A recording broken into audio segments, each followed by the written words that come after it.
ان للمتقین مفازا، یقیناً متقی لوگ، پرہیزگار لوگ، اللہ سے جو ڈرنے والے ہیں ان کے لیے کامیابی ہے۔ حدائق و اعنابا،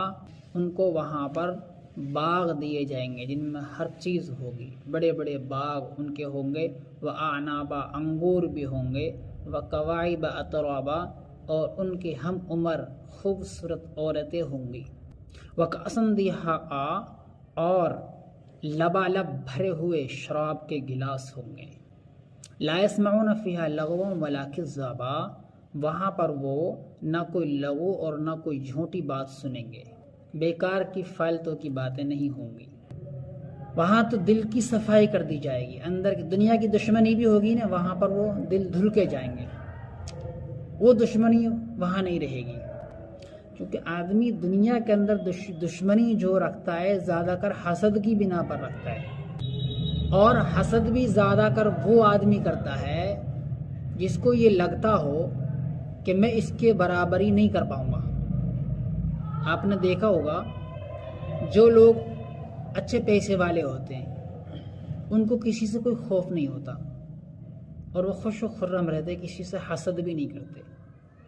بس اپنے کام میں لگے رہتے ہیں۔ کوئی آگے بڑھ رہا ہے تو بڑھنے دو، کوئی کچھ کر رہا ہے تو کرنے دو، کسی کا کام چل رہا ہے تو چلنے دو، وہ کسی کا ٹانگ نہیں اڑاتے، کیونکہ انہیں پتہ ہے کہ ہمیں اللہ نے پہلے سے ہی نواز رکھا ہے۔ حسد زیادہ کر جو آدمی دوسرے سے کرتا ہے وہ اس بنا پر بھی کرتا ہے کہ یہ جس عہدے پر ہے میں اس عہدے پر نہیں پہنچ پاؤں گا، اگر یہ کامیاب ہو گیا تو میرے مقصد پورے نہیں ہو پائیں گے، کیونکہ وہ کمزور ہے پہلے سے ہی،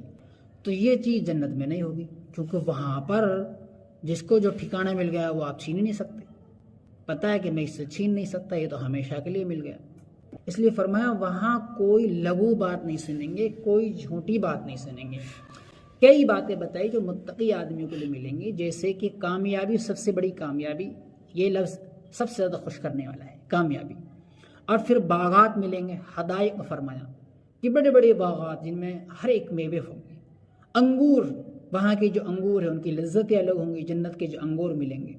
اور پھر ایک نعمت جو ہے انسان کو جو چاہیے سارا کچھ ہونے کے ساتھ اس سے نا،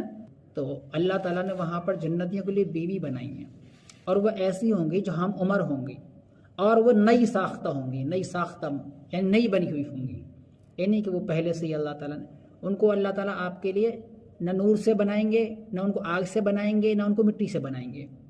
نہ وہ فرشتوں میں سے ہیں، نہ وہ جناتوں میں سے ہیں، نہ وہ انسانوں میں سے۔ کہنے کا مطلب یہ ہے الگ ہی طریقے سے اللہ ان کو بنائیں گے، اور وہ ہم عمر ہوں گی اور ہمیشہ اسی طرح سے رہیں گی، نہ ان کو تھوک آئے گا، نہ ان کو راڑ آئے گی، نہ ان کو کوئی گندگی آئے گی، نہ کوئی تقاضے ہوں گے، کوئی بھی چیز، نہ بڑھاپا آئے گا۔ تو وہ عورتیں وہاں اللہ تعالیٰ بہتر کم سے کم عطا فرمائیں گے، ورنہ ہزاروں کئی ہزاروں، بہت سا کو لاکھوں مل جائیں گے۔ ایک آدمی کو 100 آدمیوں کی طاقت دی جائے گی،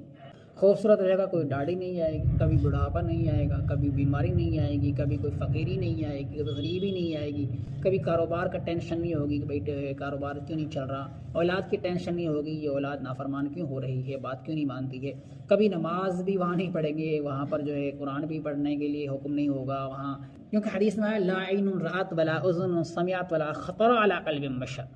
کہ وہ ایسی چیز ہوں گی نہ کسی آنکھ نے دیکھی، نہ کسی کان نے سنی، نہ کسی کے دل میں خیال گزرا، یعنی جب ہمارے دل میں خیال نہیں گزرا تو ہم سنائیں گے کیا؟ اور پھر یہ بھی فرما دیا کان ہی نہیں سنی تو آپ سنیں گے کیا؟ تو وہ چیز تو بہرحال کہہ ہی نہیں سکتے، اس کو وہاں جا کر ہی دیکھیں گے۔ آگے فرما رہے ہیں کہ وَكَأْسًا دِهَاقًا، لبالب بھرے ہوئے شراب کے گلاس ہوں گے، لَا يَسْمَعُونَ فِيهَا لَغْوًا وَلَا كِذَّابًا، نہ اس میں وہ لغو باتیں سنیں گے فالتو کی، نہ اس میں کوئی جھوٹی بات سنیں گے۔ جزاء من ربک، یہ آپ کے رب کی طرف سے بدلہ ہوگا، عطاء حسابا، جو پورا اللہ تعالیٰ بہت بدلہ دے دیں گے۔ رب السماوات والارض، اس رب کی طرف سے جو زمین آسمان کا رب ہے، وما بینہما، اور ان دونوں کے بیچ میں، ان کے بیچ میں جو بھی کچھ ہے سب کا رب اللہ، وہ دیں گے یہ نعمتیں۔ تو کتنی بڑی خوشی ہے کہ اتنا بڑا بادشاہ ہمارے لیے یہ ساری چیزیں دے، اللہ ہی سارے مالکوں کا مالک ہے، اور وہاں اسی کی بادشاہت ہوگی۔ یوم یقوم الروح والملائکۃ صفا، جس دن کے روح، تمام ذی روح، جتنی بھی روح جو چلی گئی، جتنے لوگ مر گئے ہم ہیں، ہماری بھی روحیں ہوں گی، اور جو آئیں گے وہ سب کے سب، والملائکہ اور فرشتے بھی، صفاً صفا، یعنی سب و سب اللہ کے سامنے کھڑے ہوں گے۔ لا یتکلمون الا من اذن له الرحمن وقال الصواب، کوئی بات نہیں کر پائے گا وہاں پر مگر وہی جس کو رحمان اجازت دے گا، جس کو اللہ تعالیٰ اجازت دیں گے، وقال الصواب، اور بات بھی وہ درست کرے، بات بھی یعنی جتنی بات کرنے کی اس کو اجازت ہوگی اتنی ہی وہ بات وہاں کر سکیں گے، وہ بھی اللہ کے حکم سے۔ ذالک الیوم الحق، یہ جو دن ہے یہ سچ ہے، آ کر رہے گا، قیامت کا دن، آخرت کا دن، یہ ساری باتیں یہ ہو کر رہیں گی۔ ذالک الیوم الحق فمن شاء اتخذ الی ربہ مآبا، بس جو آدمی چاہے وہ اپنے رب کے پاس ٹھکانہ تلاش کر لے، بنا لے، جو چاہے وہ اپنے رب کے پاس ایسا بن کر ٹھکانہ بنا لے۔ انا انذرناکم عذابا قریبا، ہم تو تم کو ایک قریبی عذاب سے ڈرا رہے ہیں، جو عذاب قریب ہی آنے والا ہے۔ کتنے دن کی زندگی ہے، جیسے ختم ہو جائے گی زندگی اس کے بعد وہاں کے عذاب، وہاں کی پکڑ، وہاں کی سزائیں شروع ہو جائیں گی۔ بعض لوگوں کو تو یہیں سے شروع ہو جاتی ہے، اور پھر بھی اگر اس کو عقل نہ آئے تو پھر مرنے کے بعد تو پھر سزائیں ہیں ہی۔ تو ایک قریبی عذاب سے اللہ ہمیں ڈرا رہے ہیں۔ یوم ینظر المرء ما قدمت یداہ، جس دن انسان اپنے کیے ہوئے عمل اپنے سامنے دیکھ لے گا کہ میں نے کیا کیا، وہ سب اپنے سامنے وہ دیکھ لے گا۔ وَيَقُولُ الْكَافِرُ يَا لَيْتَنِي كُنتُ تُرَابًا، اور کافر یہ کہے گا کاش میں مٹی ہو جاتا، میں یہاں آتا ہی نہ، اس سے پہلے ہی میں مٹی کر دیا جاتا۔ کافر پچھتائے گا، کیونکہ اس کو سب دکھے گا سامنے، اس کو نظر آئے گا کہ یہ یہاں انعام ہے، یہ یہاں سزا ہے۔ دنیا میں تو ہم یقین نہیں کرتے تھے، ہمیں سنانے تو آتے تھے لیکن ہم مانتے ہی نہیں تھے، یہ تو سارا سامنے ہے،